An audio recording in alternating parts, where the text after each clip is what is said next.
Tell me like a Hellcat.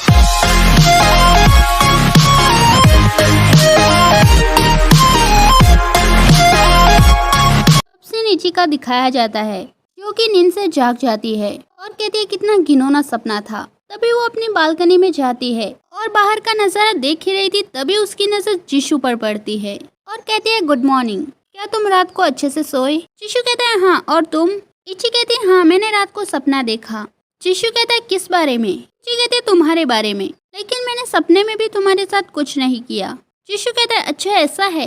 फिर जिंगशुन उसे message करती है और बताती है पहले जीशू ने अपना पेन नेम बदलने के लिए कहा, लेकिन अब वो पूरी की पूरी नॉवल हटा रहा है। अभी वो जीशू की बालकनी में देखती है, लेकिन वहाँ जीशू नहीं था। अब सीन जीशू का दिखाया जाता है क्योंकि इची के रूम के बाहर आता है और डोर नॉक करता है। तभी इची बाहर आती है। जीशू कहता है जल्दी से अपना सामान पैक कर लो, हम वापस जा रहे हैं। इची कहती है ठीक है, मैं जल्दी तैयार होके आती हूँ। सीन इची का दिखाया जाता है जो कि अपनी कंपनी आ चुकी थी। यहाँ पर उसकी फ्रेंड उससे पूछती है मैंने अभी देखा कि एक लड़का तुम्हें कंपनी छोड़ने के लिए आया था, क्या वो तुम्हारा बॉयफ्रेंड है? उस दिन इची ब्लाइंड डेट पर गई तो उस लड़की को इची पसंद आ गई। उसने मूवी और डिनर के लिए पूछा, लेकिन तभी एक हैंडसम सा लड़का अंदर आया और साउची को वहाँ से ले गया। क्या अभी जो लड़का आया ये वही था? इची कहती है हाँ, लेकिन वो मेरा बॉयफ्रेंड नहीं है। तभी लिनशिन में भी आ जाती है। तभी इची अपने फ्रेंड से कहती है अब अपनी जगह पर जाओ और काम करो, सब लोग आ चुके हैं। सीन रात का दिखाया जाता है जहाँ लिनशिन में वो अपना बैग लेकर जा रही थी।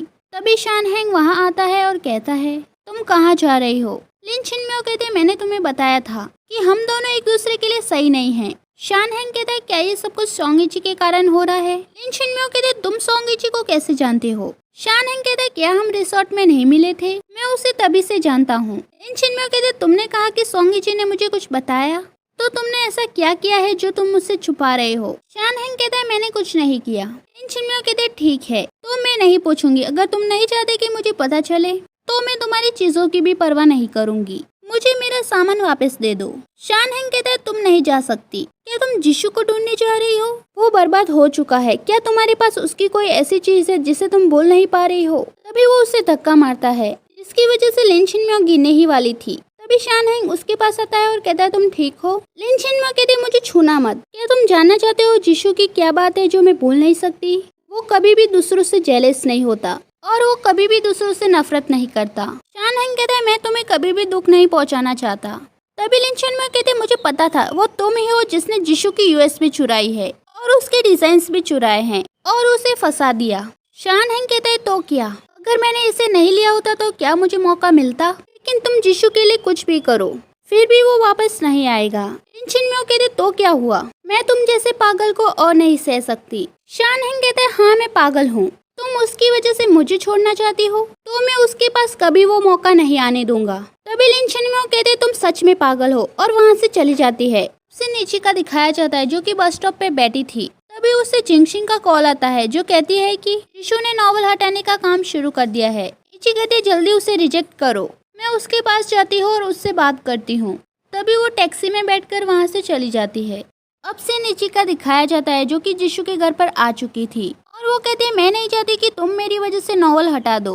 जीशू कहता है तुमसे ज्यादा कुछ भी जरूरी नहीं है। इची कहते तुम एक बार मेरी वजह से मरते मरते बचे थे, इसलिए मैं नहीं चाहती कि तुम सब कुछ छोड़ दो, वो भी मेरी वजह से। तभी वो उसे किस करता है। तभी इची वहाँ से गायब हो जाती है। तभी जीशू अपने फोन में देखता है जहाँ पर नॉवल का न्यू पार्ट अपलोड हो चुका था। तभी जीशू भी वहाँ से गायब हो जाता है। तभी वो नॉवल के अंदर आ जाता है और वो उसी जगह आ जाता है जहाँ वो आखिरी बार था। वहीं दूसरी तरफ इची एक सुनसान सड़क पर आ जाती है जहाँ पर आसपास कोई नहीं था, लेकिन अचानक से एक गाड़ी तेजी से उसकी तरफ आ रही थी। तभी इची उसे देखकर कहती है शान हैंग। तभी वो तेजी से भागने लगती है।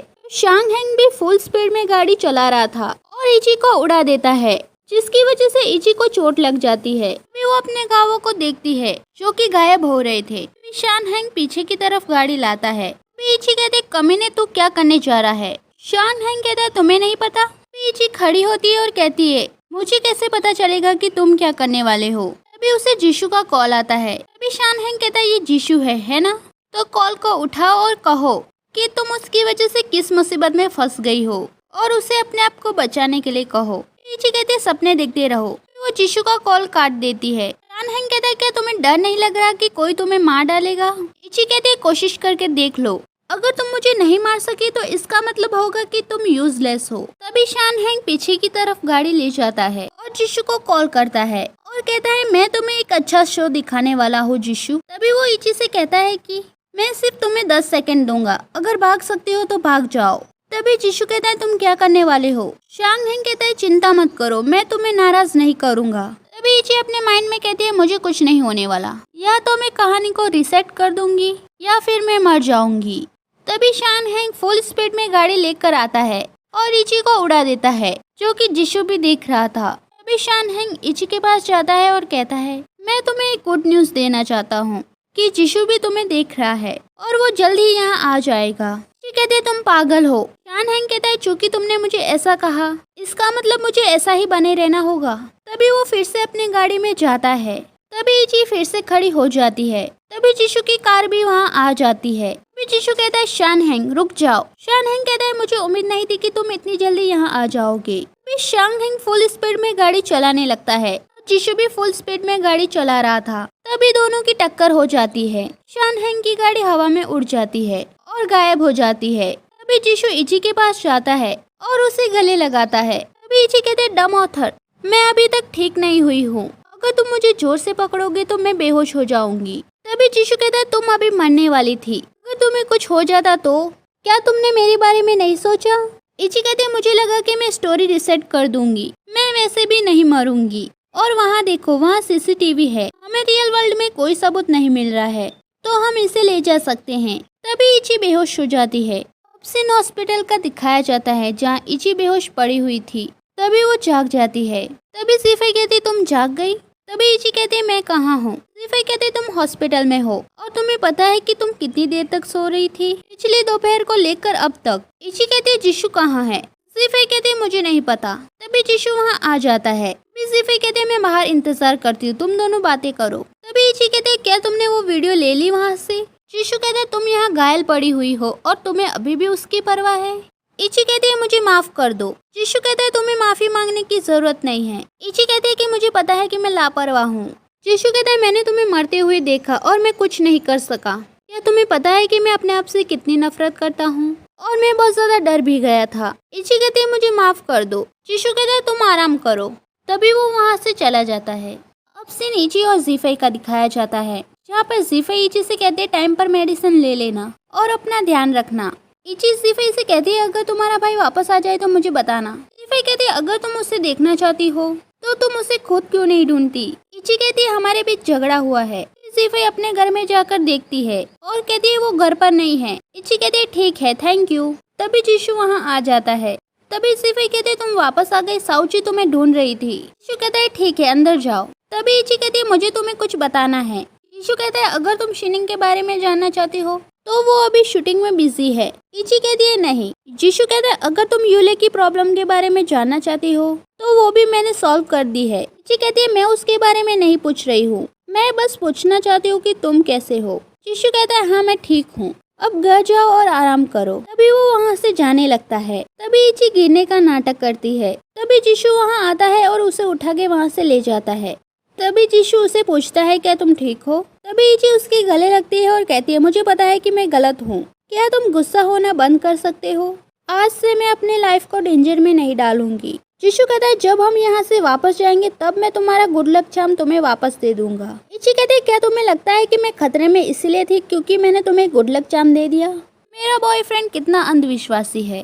जिशु कहता है क्या मैंने तुमसे वादा किया था कि मैं तुम्हारा बॉयफ्रेंड बनूंगा? मुझे अच्छे से याद है कि किसी ने कहा था कि मैं इसकी जिम्मेदारी नहीं लूंगी। तभी इची उसके पास बैठती है और कहती है कभी कभी तुम गलत हो सकते हो, मैं अपनी जिम्मेदारी लेती हूँ ठीक है। जिशु कहता है क्या तुम सच कह रही हो? इची कहते हैं तो फिर मैं तुम्हें कैसे यकीन दिलाऊं? तभी वो उसे अपने गोद में गिराता है और कहता है तो तुम्हें इसके लिए पे करना होगा। तभी वो उसे किस करता है। तभी जिशु के मॉम डैड वहाँ आ जाते हैं। ये देखकर वो दोनों चौंक जाते हैं। जिशु की मॉम कहती है तुम अभी भी इस लड़की के साथ क्या कर रहे हो? तभी उसके फादर कहते हैं बाहर आओ, मुझे तुम दोनों से बात करनी है। सीन जिशु का दिखाया जाता है जो कहता है कि आपका इससे कोई मतलब नहीं कि मैं किसके साथ हूँ। उसके फादर कहते हैं तुम कब से ऐसे हो गए? तभी उसकी मॉम इची से कहती है क्या तुमने नहीं कहा था कि तुम हमारे बेटे से ब्रेकअप कर लोगी? क्या ऐसा इसलिए है क्योंकि हमने तुम्हें कम पैसे दिए? जीशू कहता है उसने मुझे वापस पैसे दे दिए हैं। इची कहती है हाँ मैंने उसे वापस पैसे लौटा दिए और ये एक गलत फहमी थी, हम सिर्फ मजाक कर रहे थे। जीशू के फादर कहते हैं तुमने पैसों के लिए मरने की कोशिश की, क्या ये एक मजाक है? अगर ये मजाक भी है तो भी कोई फर्क नहीं पड़ता, क्योंकि मैंने मिस्टर जू से वादा किया है कि मैं अपने बेटे की शादी उसकी बेटी से करवाऊंगा। जीशू कहता है मैं इसके लिए सहमत नहीं हूँ। तभी जीफई वहाँ आती है और कहते हैं मैं आपको बताना चाहती हूँ कि साउची एक अच्छी लड़की है। जीशू के फादर कहते हैं इन सारी चीजों से कोई फर्क नहीं पड़ता, इन दोनों को ब्रेकअप करना ही होगा। जीशू कहता है आप मेरे फादर हैं इसलिए मुझे ये करना होगा।